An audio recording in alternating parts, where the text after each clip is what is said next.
2025 সালে নতুন বছরে এ পর্যন্ত এক মাস ধরে বিভিন্ন বয়সে প্রবীণ বিশিষ্ট ব্যক্তিদের সঙ্গে দেখা করে সৌহার্দ্য বিনিময় সারলেন কুলপি বিধানসভার বিধায়ক যোগরঞ্জন হালদার। তার পাশাপাশি ওইসব প্রবীণ ব্যক্তিদের বর্তমান শারীরিক পরিস্থিতি ও সুবিধা অসুবিধা এবং এলাকার উন্নয়ন সংক্রান্ত বিষয় নিয়ে আলোচনার সাথে শুভেচ্ছা বিনিময় জানালেন।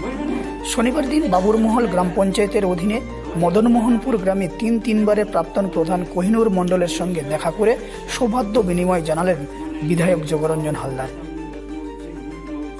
এসে বললো যে অনেক দিনের সখ্যতা, আর এত বয়সের লোক খুব কম দেখেছি, কাজের লোক কম দেখেছি, তাই আমি নিজে হতে আমি মিলতে এসেছি যাকে বলে। সাথে কতটা সাহায্য পেয়েছেন বা আগামী দিনের জন্য? আমি দাদার সাহায্য অপূরণীয় পেয়েছি, কারণ এখানে যখন মাটির রাস্তা ছিল, এখানে যখন কোনো যানবাহন আসতো না, এখানে কারেন্টের অন্ধকার ছিল, তখন থেকে উনি আমার অঞ্চলের কারেন্ট, যাতায়াত, যোগাযোগ, স্কুল এসব উনি করেছেন। আর সবচেয়ে অনেক বেশি আমার ভালো লেগেছে যে মানুষের সঙ্গে যোগাযোগ, এবং এই যে একজন এমএলএ হলে তার কাজের চেয়ে মানুষের সঙ্গে তার দুঃখে সুখে তার সঙ্গে পাশে যাওয়া, এটাই হচ্ছে দাদার কাজ ছিল। খুব ওইটাই আমরা খুব সন্তুষ্ট, কারণ অনেক সময় অনেক কাজ করা যায়নি, কিন্তু উনি যেগুলো করেছে এই প্রত্যন্ত এলাকায় উনি যা করেছে তা অপূরণীয়। আরও আমরা সঙ্গে চাই এবং সঙ্গে থাকুক, আর যতদিন থাকবে, যতদিন আমরা আছি ততদিন আমরা ওনার পাশে আছি, আমরা সরে যাব না, আর কদিন সরে যাব না। দীর্ঘদিন কংগ্রেস থেকে তৃণমূলে আজ লাগাতার জিতে আছে আমার অঞ্চল ও সুদূর। আমার অঞ্চলের অনেক নিজের কর্মী অনেকেই আছে, ধ্যানেশ আছে, নরেশ আছে, আর অনেক কর্মী আছে আমার নিজের সঙ্গের সাথী। তারা। আপনার নাম পরিচয়? আমার নাম কোহিনুর কান্তি মণ্ডল। আমি 3বার প্রধান হয়েছি। এর আগে 14 বছর গ্রামসভার অধ্যক্ষ ছিলাম, 2বার পঞ্চায়েত সমিতির সদস্য হয়েছি। আমি যখন ছিলাম তখন মাটির রাস্তা, কারেন্ট ছিল কম, এরপরে এখন গোটা অঞ্চল তো ভরে আছে।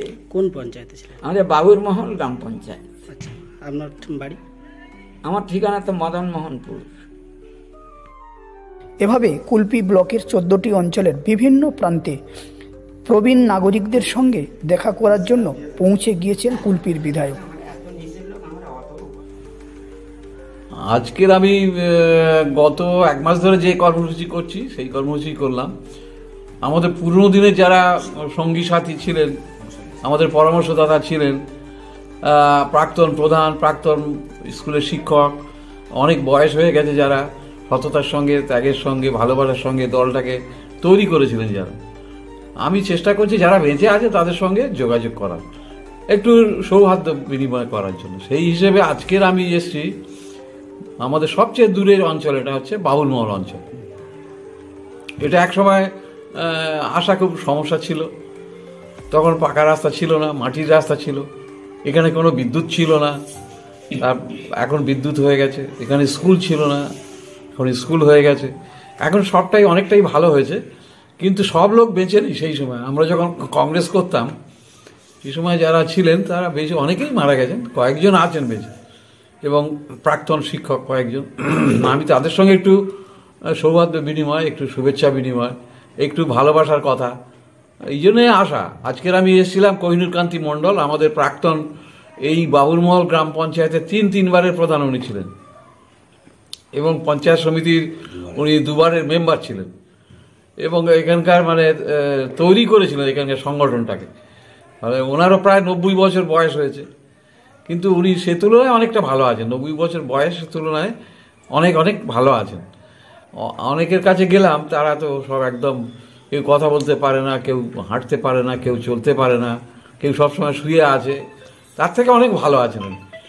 আজকে দেখতে এলাম, ভালো লাগলো ওনার সঙ্গে মিলিত হতে পেরে, অনেক ভালো লাগলো আমাদের। কতজনের কাছে গেলেন এই নিয়ে?